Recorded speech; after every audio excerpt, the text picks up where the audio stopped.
అవును నేనే.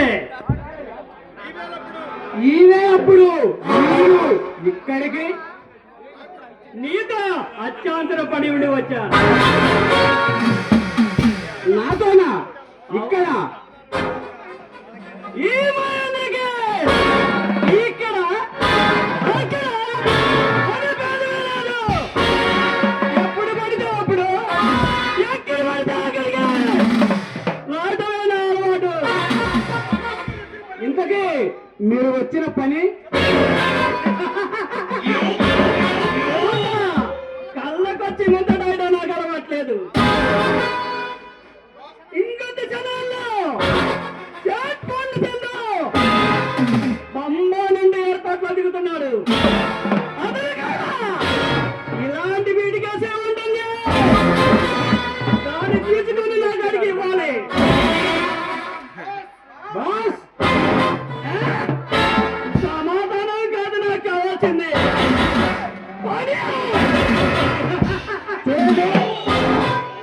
మీకు నిన్ననే చెప్పాను, నేను ఇలాంటి పనులన్నీ మానివేశానని.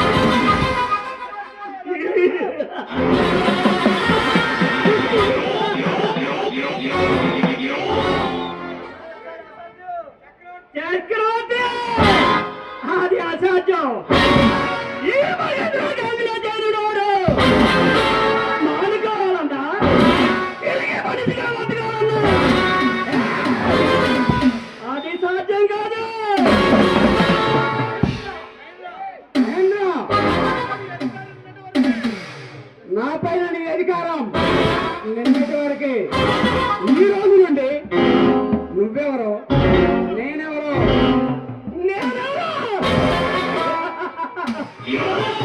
తెలియచేయమంటారు చక్రవర్తి.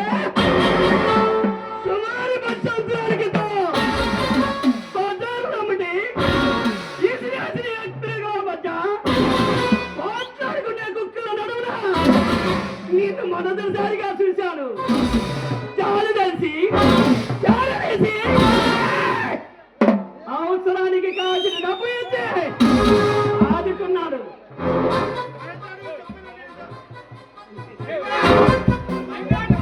మహేంద్ర, నువ్వు చెప్పినవన్నీ నిజాలే కాదనను, కానీ కష్టానికి ప్రతిఫలంగా నీకు లక్షలు ఆర్జించి పెట్టాను. నువ్వు చెప్పినట్లు ఆడాను, చేసినట్లు చేసి చూపించాను. అందుకే ఈ చీకటి సామ్రాజ్యంలో నేను బ్రతకదలుచుకోలేదు. అందుకే వెలుగు కోసం ప్రయత్నిస్తున్నాను.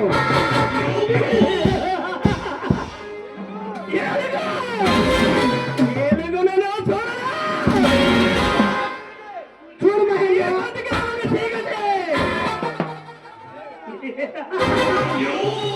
చూడు మహేంద్ర, కోటి కందులతో విరజల్లబోయే నా ప్రకాశవంతమైన జీవితాన్ని ఆపలేవు.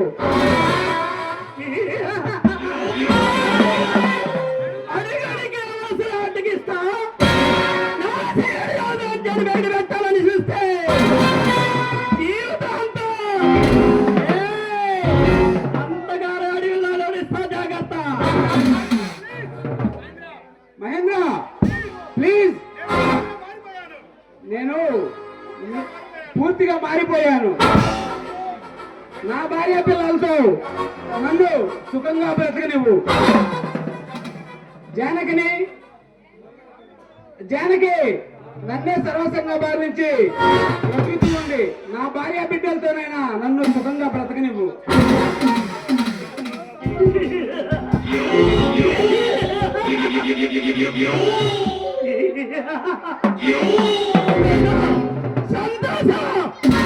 నువ్వు ఏనాడైతే నా చేతికి తిరిగావో ఆనాడే వాటిని సమాధి పాలు చేశా. ఆ సమాధి పాలులో దొంగ రౌడీ అని పేర్లు పెట్టి పెంచా. మహేంద్ర, పెద్దగా అరవకు. నీ మాటలు వింటే నా భార్య బిడ్డలు బయటకు వస్తారు. నన్ను ఒక దొంగ అని తెలిసిన మరుక్షణం పెళ్లి రోజని మురిసిపోయే నా జానకి కృంగిపోతుంది. తండ్రి ఒక దొంగ అని తెలిసిన మరుక్షణం నా పిల్లలు నన్ను కుక్క కన్నా హీనంగా చూస్తారు. దయచేసి ఇక్కడ నుండి వెళ్ళిపో. ఏయ్! నేను వెళ్ళడానికి రానా?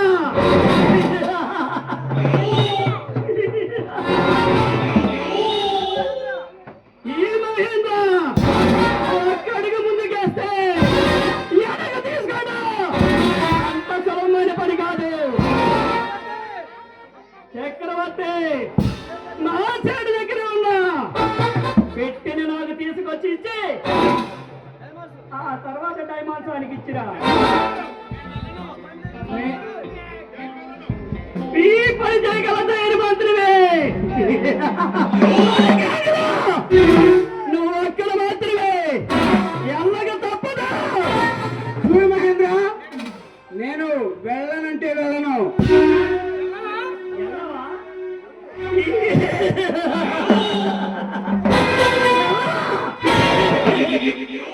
నువ్వు పేదగా బిందగా చూసుకునే నీ భార్య పిల్లలను పిట్టలను కాల్చినట్టు కాల్చి పారేస్తా. ఏం చంపుతావా? చంపను. నీవు అలని వదులుకుంటావా? లాగా! నా మాట వింటావా? మహేంద్ర, మహేంద్ర, నా భార్య బిడ్డల్ని చంపుతావా? అంతకాడికి ఈ స్మగ్లింగ్ చేసి నీకు అదే అప్పగిస్తాను. వాళ్ళని ఏమీ చేయొద్దు. ఆ సూట్ కేసు ఇలా ఇవ్వు. Very good!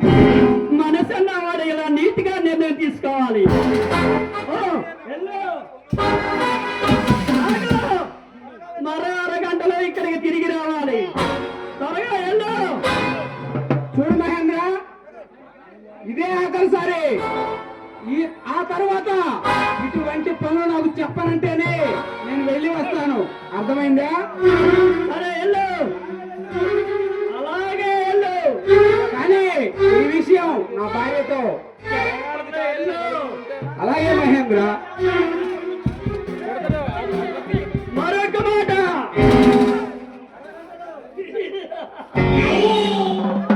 నువ్వు అరగంటలో ఇక్కడ రాకపోతే నీ భార్య బిడ్డల మీద దిగలు మాత్రమే గమనిస్తా. ఇక్కడే ఉంటావా? ఏం చేస్తూ ఉంటా? త్వరగా రా. అలాగే త్వరగా పని పూర్తి చేసుకొని వచ్చేస్తాను.